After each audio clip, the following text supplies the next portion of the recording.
आर्य आंता कर्मशी घिनवंचे आंता सुखन घडे स्वर्गीच्या आंता सारन पाळे वेदाचे आंता साच घात का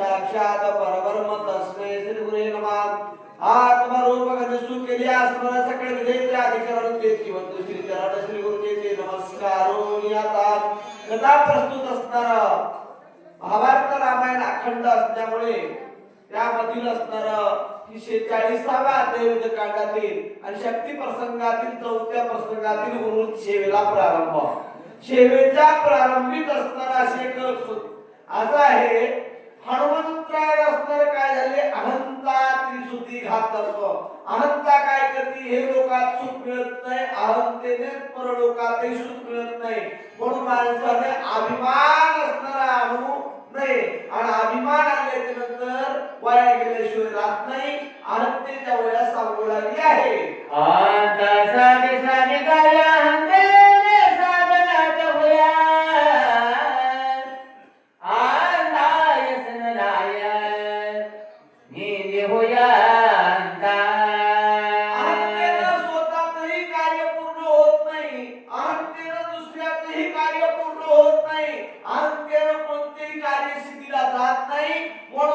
अहंकार करू नये मी होतो म्हणून झाला असं म्हणू नये साधे स्वामी कार्य साधनात वया आंता यसन लाहे निधी होया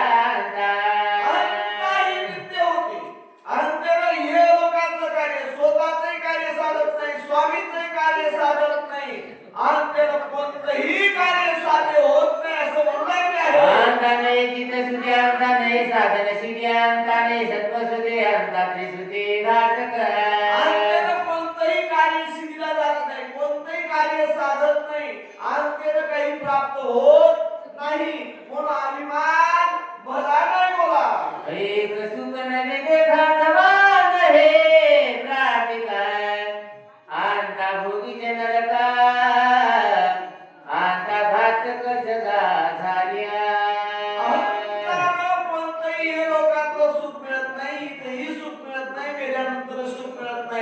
ही अहंता कोणाला झाली म्हणजे भारत नाही ही अहंता घातक जगा झाली जगाला अहंता घातक झालेली आहे ही अहंता मी आपला श्री राम सम्मुख केली जाना देवे राघवलो संपुना औषधी दर्शन नभे मजा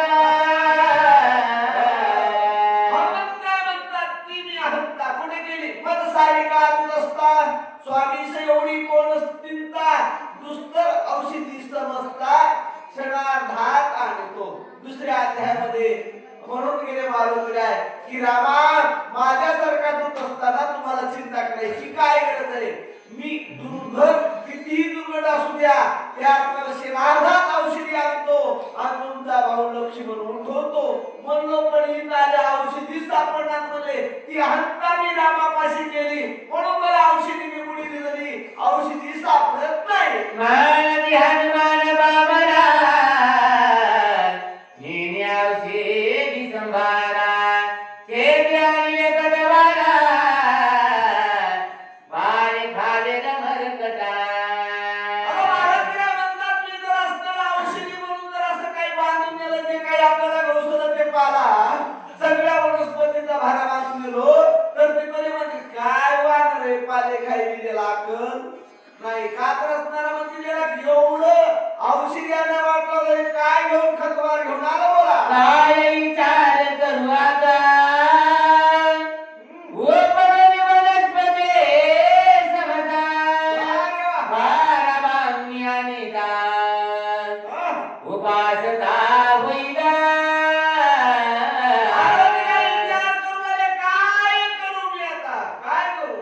सगळ्या वनस्पती जर औषधी म्हणून भारा बांधून घेऊन जाऊ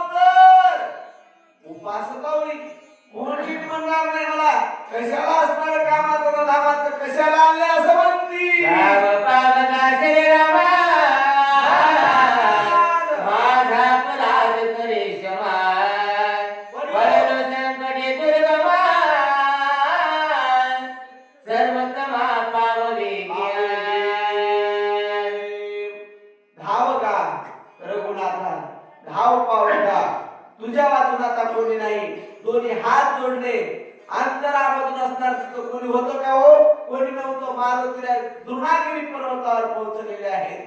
रामाला हा आवाज दिला, तेव्हा तुझ्या वाचून आता कोण या संकटातून सोडवणार नाही. धाव पावकार रघुनाथा, माझा प्राण क्षमा करी रामा, माझ्याकडून चूक झाली. काय चूक झाली हो? फक्त थोडा तिळभर जरी होय अभिमान मेरू तो समान भारदेवा. मारुतीला म्हणे ते मध सारखा दूध असल्यावर रामा तुम्हाला चिंता करायची गरज नाही. मी आता औषधी आणतो, पण आता औषधी सापडत नाही. करून रामा तुम्हीच धावून या. मी तुझे निज बाळता ज्ञान मुळाते होत सकाळ क्षमा करुणी सकळी का कर पावशका करी माझा. मी तुझं बालक आहे, अज्ञानी आहे. बाळाला चुकल्यावर क्षमा करावं लागते, म्हणून मी अज्ञानी बालक आहे. मला क्षमा करा, पदरात घ्या, माफ करा. अजून आय शेवटगड चिंता करिता तया कपी नाका श्री राम आठवला चिता बुद्धिदाता निज भक्ता. नीच भक्ता. मग आता आठवला कोण? अशा संकटाच्या वेळी औषधी सापडत नव्हत्या, त्यावेळेस रामाचं चिंतामध्ये चिंतन झालं. राम आठवला, आणि राम आठवल्यावर देवच बुद्धीला चालना देतो. कशी? जो कायवाचा मानसे शरणरी घे श्रीरामासी सनाते सोडले त्यास्या राम भक्तासी कृपाळवा. देव संकटातून सोडवतो, पण देवाचा धावा करावा लागतो. कसा करावा लागतो? एक असणार कसा? कायेनं, वाचेनं, मनानं सर्वस्व अर्पण देवाला करावा लागतो. तेव्हा देव आपल्यावर संकट आपोआप दूर करतो. पण देवाकडे संकट दूर करण्यासाठी विनंती तशीच करावी लागते. एक निष्ठ भक्ती करावी लागते आणि अंतरातून देवावरच कार्य सोडावं लागतं. तेव्हा आता देव सर्व कार्य करतो. देव आपल्या संकटातून आपल्याला सोडवतो. पण आपली भक्ती, देवावर विश्वास आहे का? मग देवावर विश्वास असल्यावर मग काय करावं? मग देवावर विश्वास नाही म्हणून देवाच्या मंदिराला कुलूप लावावं लागेल. कशासाठी? देवावर विश्वास नाही म्हणून. आपण देवावर विश्वास ठेवला पाहिजे. देव आपले सर्व संकट निरसून टाकतो. बुद्धीची बुद्धी आपण अंतरात बाळग नंदना केले होमनी प्रार्थना कपिनंदन प्रबोधिला.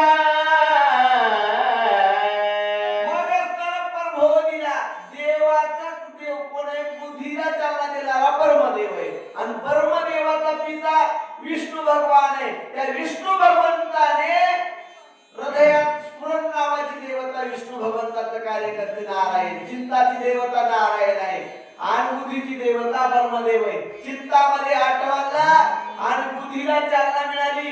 कोणती बुद्धी मिळाली आहे का? गजत्रिकाने धरिला असता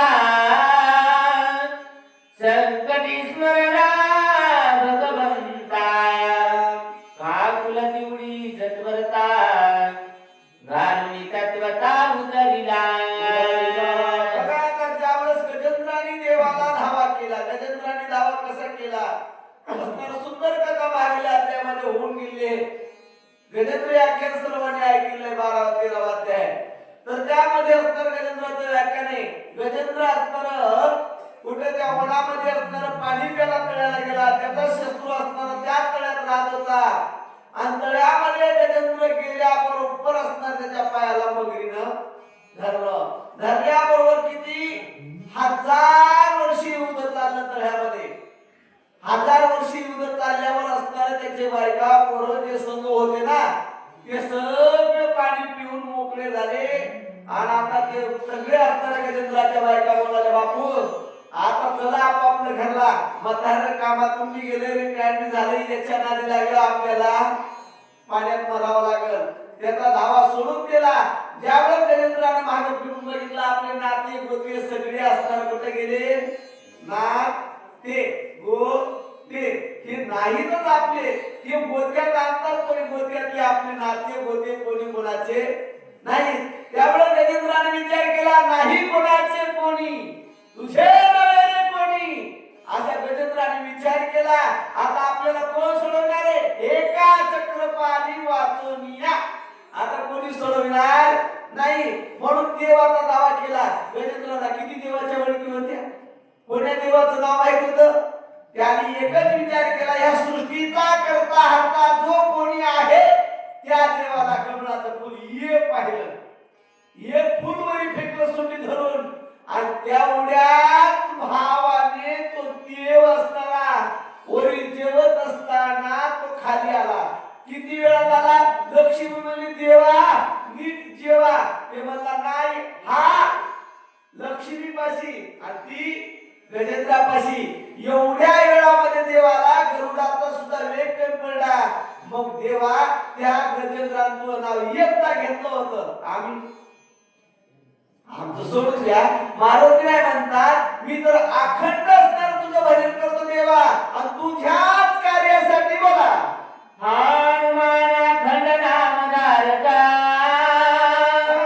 नाम बाबदार गोकुळा टिळका, कपीशी बुधी फुलली तो खाय, सत्वर देख सरसावला. देवाचं स्मरण केलं, चिंतन केलं, देवाने बुद्धी असणार खडतड दिली. हनुमंतराय म्हणले, मी काय असा बसलो का? हनुमंतराय म्हणले, माझ्या आईने का मला दूध पाजलं नाही का? आता माझ्या आईची असणार ताकद कमी आहे का? व्यासकर अंजलीने तप केलं, महारुद्र प्रसन्न झाले, आणि त्यावेळेस असताना महादेवाला प्रसन्न झाल्यानंतर विचारला अंजनी मातेला, काय पाहिजे तुला? तेव्हा अंजनी मातेने सांगितलं, पुत्र दे ऐसा गुंठा. त्याचा तिन्ही लोकी भेटा, आणि असा काय होले गुंडा, धोंड्याला पाठ लावून बसला. उठ. मारुतीने अंतरातून जागे झाले आणि ईरश्रीने पुढे उठले. काय करू लागले? म्हणे एवढी काय अशी चिंता, विभ्रांत का झालो आता, सगळा पर्वताची तत्वता, देव सर्व का उतरून या. काय भ्रांत झालो आता? माझ्या अंगात का बोल नाही का?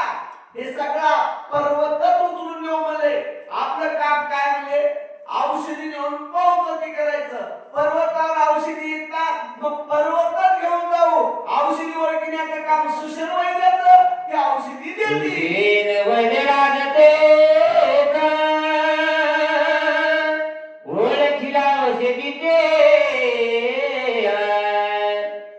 उठवीर सुमित्रा ते आदक्षण लागता. आपलं कार्य फक्त औषधी नेऊन पोहोचती करायचं. मग त्या औषधाच्या सुशर वैद्यराज औषधी घेतील आणि लक्ष्मणाला उठवतील. म्हणून मारुतीने वेळ लावला नाही. जय मकर वेधा उदया येईल भास्वता, चांदी वरदान बुधा कार्य समस्त नासेला. काय करावं काय नाही, काय करावं काय नाही, कसं करू काय नाही म्हणून तर इथंच रात्र जर गेली तर असणार सूर्य उदयाला येईल, आणि सूर्य उदयाला आल्याच्या नंतर लक्ष्मण वाचणार नाही. म्हणून मारुतीने विचार पर्वत उपटण्याचा केला. पर्वते मानिले सळा, पाहुआ धरिले माझे बळ, औषधी लपविल्या सकळ, मज केवळ गोवावया. माहित नाही का म्हणले पर्वताला माझं बळ, याने असणार माझ्या संग सळ मांडलेला आहे, आणि पूर्ण औषधी या पर्वताने लपवलेले आहे. याला माझ्या बळाचा तडका दाखवावा लागत. हा हिमिनला मनाशी गोवदा दर्या माशी उपरून याच्या कंदाशी औषधीशी नेविना. काय वाचक गोड वाचवाले हो. मला वाटलं एवढं वाचित नसत. मोठ्या मोठ्या चाली म्हातारा झाले, आता का आवाज निघत वाटलं, परंतु आवाज जात नाही हो. आता तर म्हणजे आता मला काय नाही म्हणजे आपण पर्वत सगळं नेऊ, औषधी आपल्या घरात जातील. आयसा करुणी विचार, वारे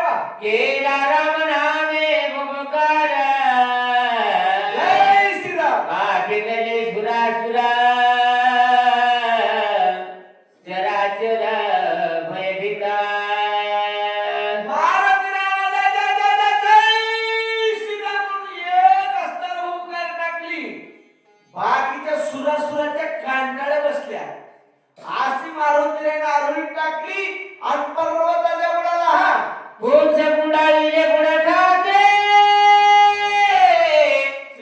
शिखर कवळीले हाते आजोरीले पर्वताते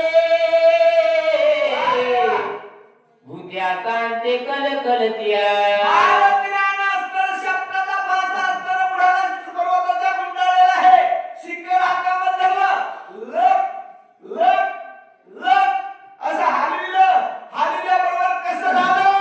करुणिया राम स्मरण वेगी उपरिता गिरी धोरणा धनानीले प्रेमवाना शेषफणा तडकला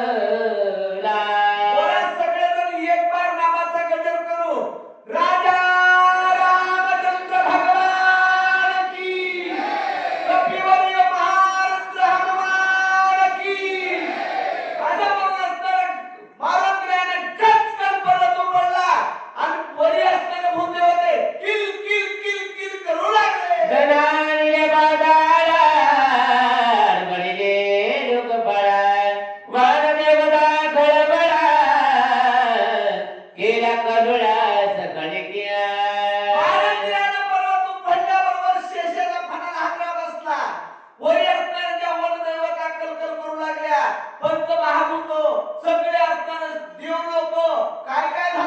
येणे पळाली वनचर्या तेवे लगेली गिरी कंदरे ससे वैसे करसत गारे चौफेर कळकळे त्या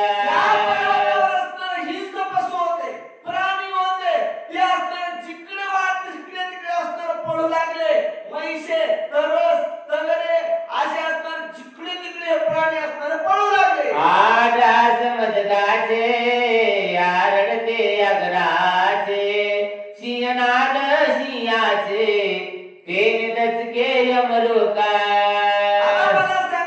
सगळ्या वनामध्ये असणारा मोठा प्राणी सगळ्याची शिकार करणारा सिंह आणि ते सिंह सुद्धा करकळ्या मारू लागले ते सुद्धा भयभीत झाले त्यांच्या वेळा हे पाहून देव लोक सुद्धा भयभीत झाले आणि बाकीचे प्राणी तर सहज पळू लागले आदोळील्या द्रुमबलिया भूत्या कांतली सकळ्या त्यारी दादांनी धरल्या शरणालिया कपिशिया हनुमंता तुम्हाला रामदूता म्हणून गवताची काडी तोंडा धरून हात जोडून मारून देशान घिल्या पक्ष पुळ्या सरपरी घाले बादाळ दिवला बैसरी टाळ्या दात खिळी क्रतांता धगडे असणारे सर्प निघाले पाताळात जाऊ लागले जे प्राणी वरच्या वरी पळून जाऊ लागले पक्षी आकाशात उडाले आणि असणारा हे आवाज झाला दिवला बैसरी दात खिळी बाकीच्या लोकांची दात खिळी बसली देव लोकाला करतांताला सुद्धा भीती वाटू लागली दस योजने विस्तार 5 योजने उंची घोराय आयसा पर्वत से विस्तार कपिल सत्वर उपरिला आणि 5 योजन उंचीचा पर्वत असणारा मारुतीने उचलला पण उचलते वेळेस मारुतीने माय बापू म्हणे नाही लई वद भाले म्हणे नाही कसा उचलला होळी आकडून पाहे पर्वत उपरिला डोळे बाहे गगना उसळला डवलाही रमणाया मात्र दोन्ही हातानं सहज पर्वत उचलला सर्व नाही अनुमात्र मारुतीला आळसही नाही आणि उपडण्याचे कष्ट पण लागले नाही तुम्ही जर पर्वत काय नुसता होता का आता पर्वताची लांबी रुंदी सांगितली आहे 10 योजन रुंदीचा 5 योजन उंचीचा म्हणजे पावनचक 20 किलोमीटर उंचीचा आणि 40 किलोमीटर रुंदीचा एवढा पर्वत उंची होता आणि एवढ्या क्षेत्रफळाचा पर्वत मारुतीने सहज उचलला. सहज उचलला. याच्या मागे दोन दृष्टांत सांगितले. पुढची होईल. छत्रा कछेरी बाळा गज सुधा दंडे कमळ देखा कैसा चारिला कपिनायका गिर्यालो रेखा उपडोनिया. जसं असणार पाणी पडल्यावर त्या लाकडावर शेणावर त्या छत्र्या उगवतात. ते तुमच्या छत्र्यात तुझं घसडगोळ्या म्हणतात. हे असणार उगवतात आणि ते छत्रांक झेली बालक. त्या छत्रांक झेलायला लेकराला काय वेळ लागतो का महाराज? लागत नाही. ते जसं चढ घेऊन फिरतात तसं असणारा मारुतीने सत पर्वत उचलला. दुसरं दृष्टांत सांगितलंय. हातीच्या सोंडीत त्या हातीला फुलाचं वजन किती होईल तसं मारुतीने सत पर्वत उचलला म्हणतात. धार पडे गरदा वै प्रकाशा गादा हेम छाया ती सुंदर कोंडले नभा उजडे. पर्वत उचलला आणि पर्वत घेऊन निघाले असताना पर्वताची सावली असताना खाली अंधार होता आणि औषधीवरी जसे लाईटिंग चम चम चम चम चमकाली अशी औषधीवरी चमकू लागल्या. धार प्रकाश माथा रवीचे वेग उडत जाता आयोध्येच्या प्रदेश पावता भरती तत्वता देखिला. पर्वत घेतला. आकाश मार्गाने असताना जाऊ लागले. जात असताना अयोध्येचा प्रदेश आला आणि तिथं असणारा अयोध्येच्या प्रदेशावरून जात असताना ते भरताने असताना पाहिलं कसं विस्मित झाला म्हणे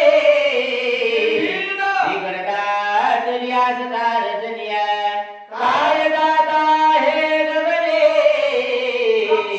लक्षिताची दक्षिणा. पाहायला गेलो तर नीट दिसत नव्हता. मारुतीला जात आहे की त्याला स्पष्ट दिसत नव्हतं. काय जात आहे? निर्भीड म्हणजे अंधारी रात्र आहे.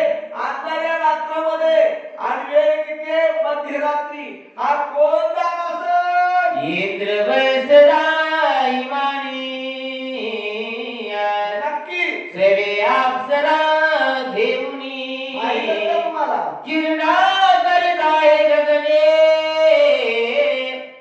लाज मनी असे नाय. भरताचा विचार आहे. मध्यरात्री जात आहे.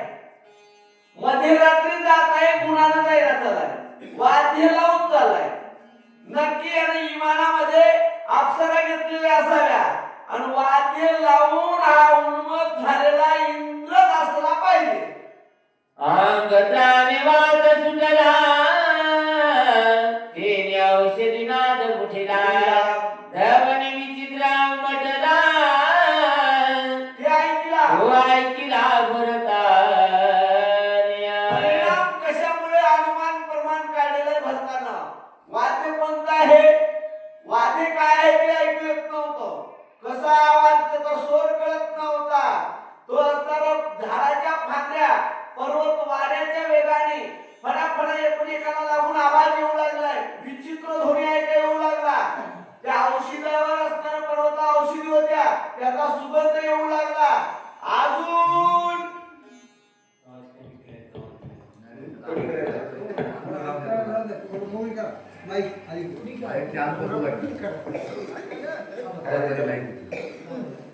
आवाज कमी करायची जास्त करायचं कमी पाहिजे. मग ते अलीकडे 2 नंबर कमी पाहिजे हे आम्हाला काही जमत नाही. कमी करू नका. वाढवा जरा आवाज.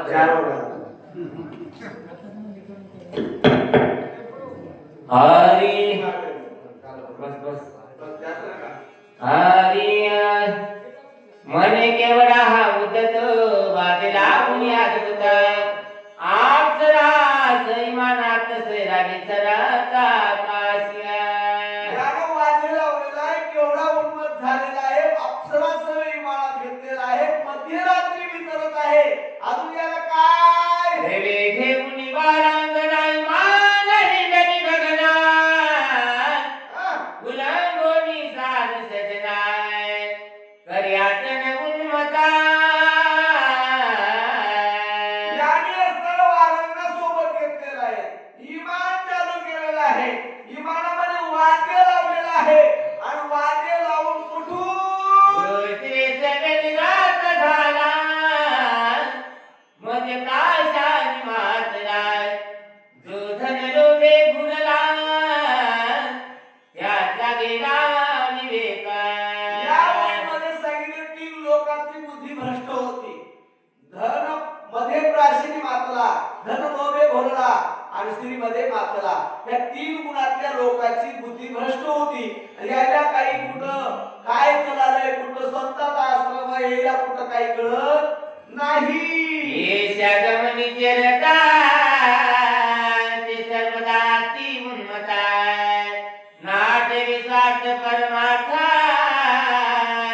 सेवित विचरत खर जैसा आता याच्यामध्ये नाथाने सांगितलंय बाबा जो येशागमनी जे लोक असतात ते त्याला असणार काही कळत नाही त्याला ना स्वार्थ ना परमार्थ त्यांचं भान गेलेलं असतं मला बोला धरणे मर्यादा दिवसा देखता जनपदा वेशादारी विचरे सदा नसरी कदा माघारा आता मनात्रयाने असताना 4 पायाच्या गाढवाची 2 पायाच्या गाढवाला उपमा दिलेली आहे कारण जसं गाढवाला काही कळत नाही इथं सप्त आहे इथं शक्ती आहे इथं रामायण आहे भागवत आहे कळत नाही तसा असताना तो दिवसा विचारतो तशा पद्धतीने लाता हनिता बराबरिया प्रीती द्याल समुख खरिया पदरी घात मुखावरिया आवडी करी झेलिता जसं गाढव असताना गाढवीच्या मागोमाग करतं आणि गाढवीन जशी गाढवाला तोंडावर लाथा मारली तरी ते सुखच वाणी निरंतर तरी त्या गाढवीच्या मागच तर जात तशा पद्धतीने बोला कैसा पुरुष कामाचार्य सुखाचा मान निरंतरिया पाऊल पाऊल जाऊन देखरे हृदयावरी झेलिता जसं नाथाने असताना जसं 4 पायाचं गाढव वागतं तसं 2 पायाचं गाढव वागण्याचा प्रयत्न करतो असं सांगू लागले आहे म्हणे जन्मांतरची फळी भागे इथे पद कमळी हृदयी लागे हे दंडिल्या भागे भरता बैरागे कष्ट तिया आता काय असतं तसा असणारा जो माणूस आहे तो काय म्हणतो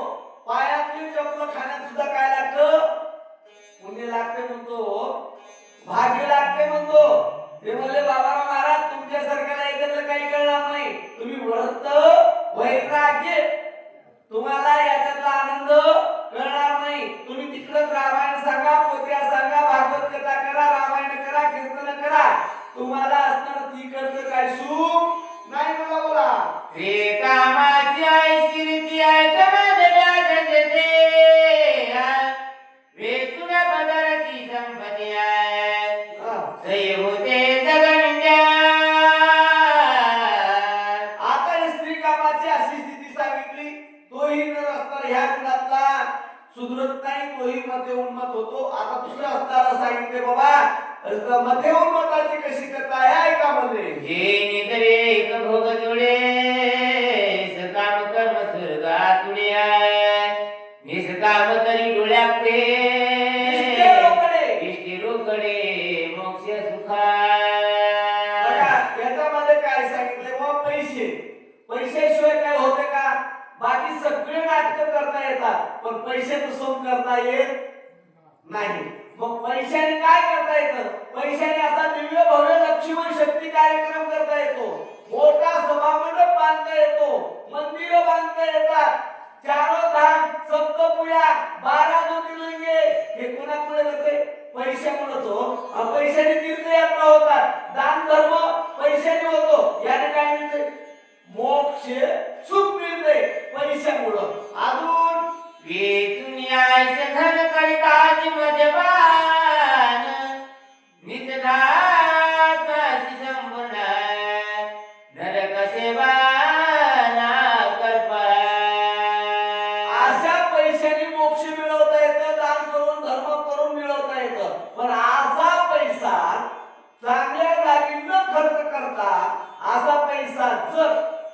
कुठं असा पैसा कमवतात आणि व्यर्थ पाण्यात पाणी मिसळून पितात. चला धन डुबीचे डुबता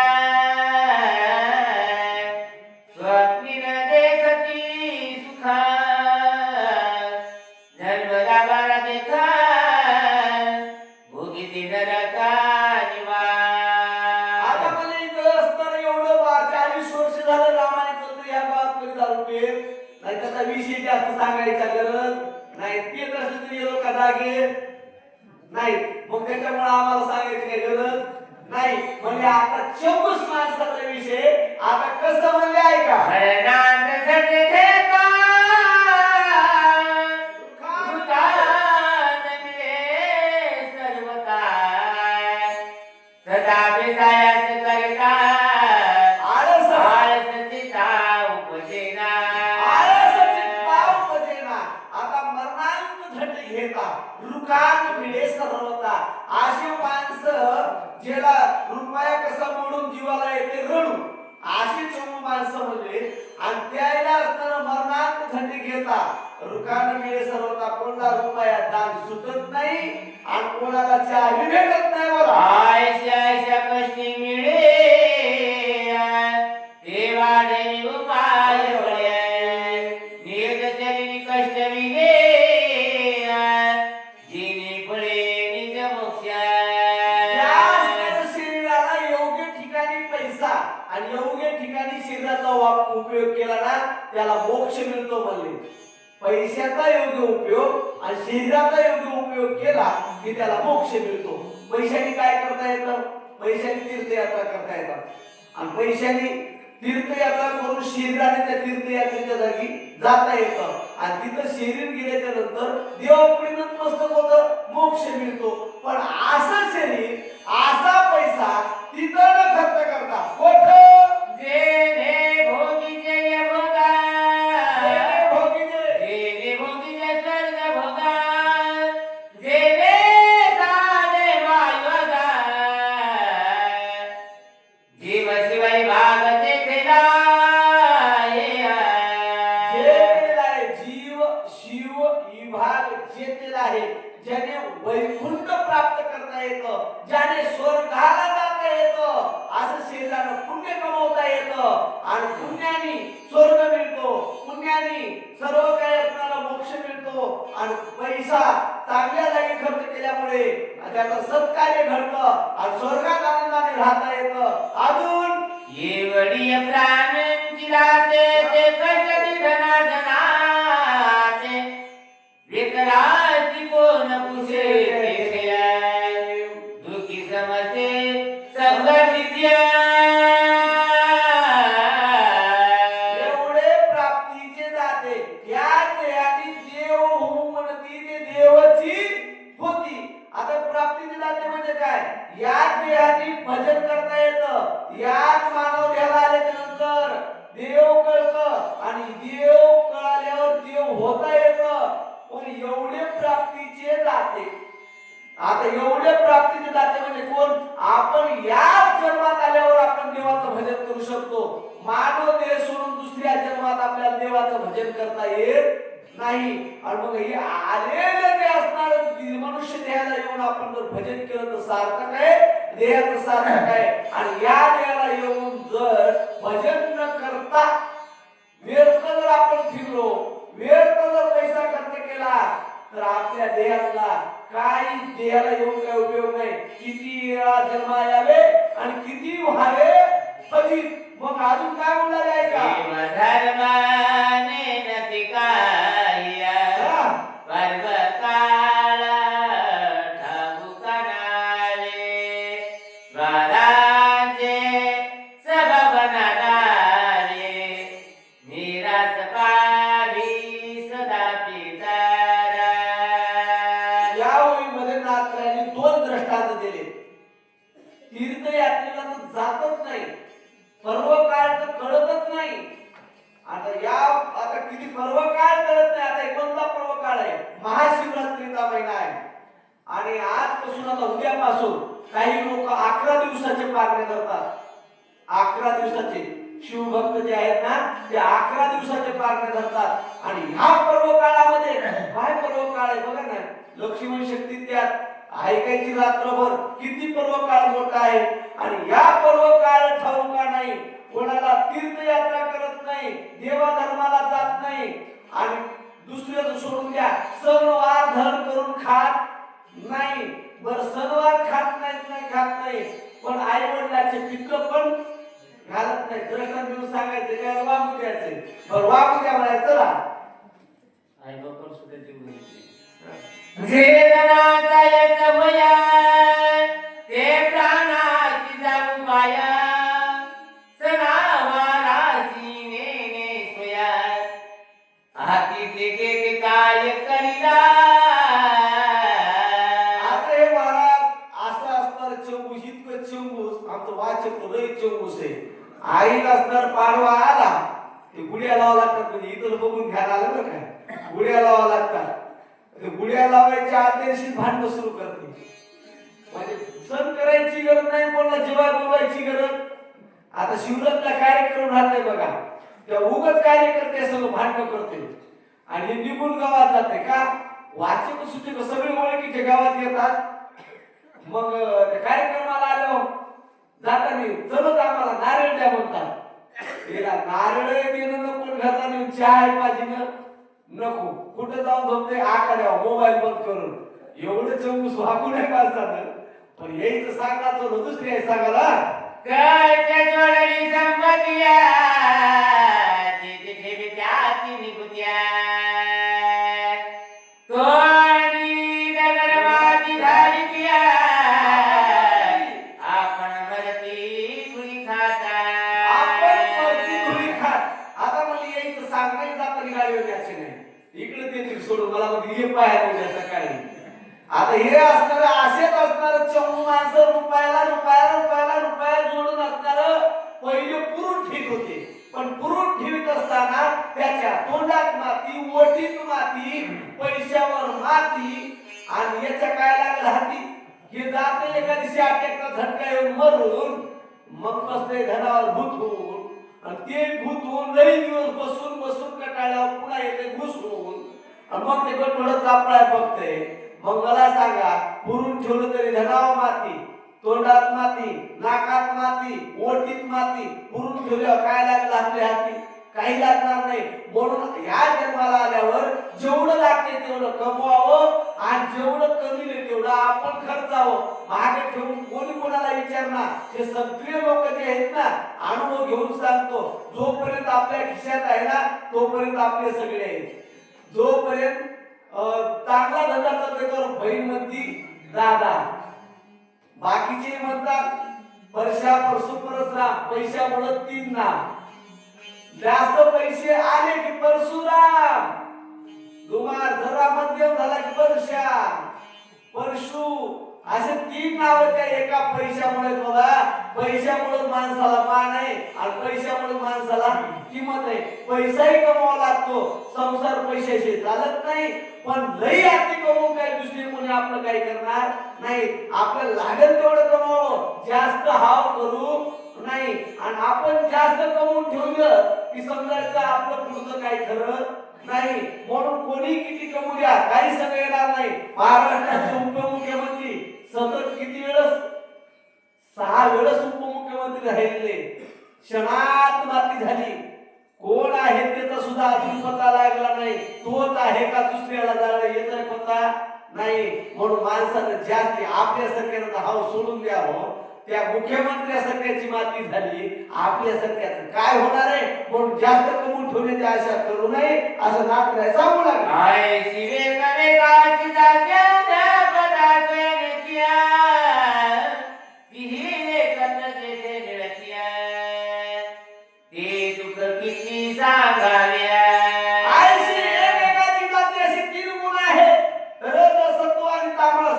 या 3 गुणातले असणार सत्व गुण सोडा तर असे 3 गुणातले एकाचेही नीट झालं नाही. मग 3 गुण एका जागी आल्यावर कसं होईल. आय लागली मध्ये मागला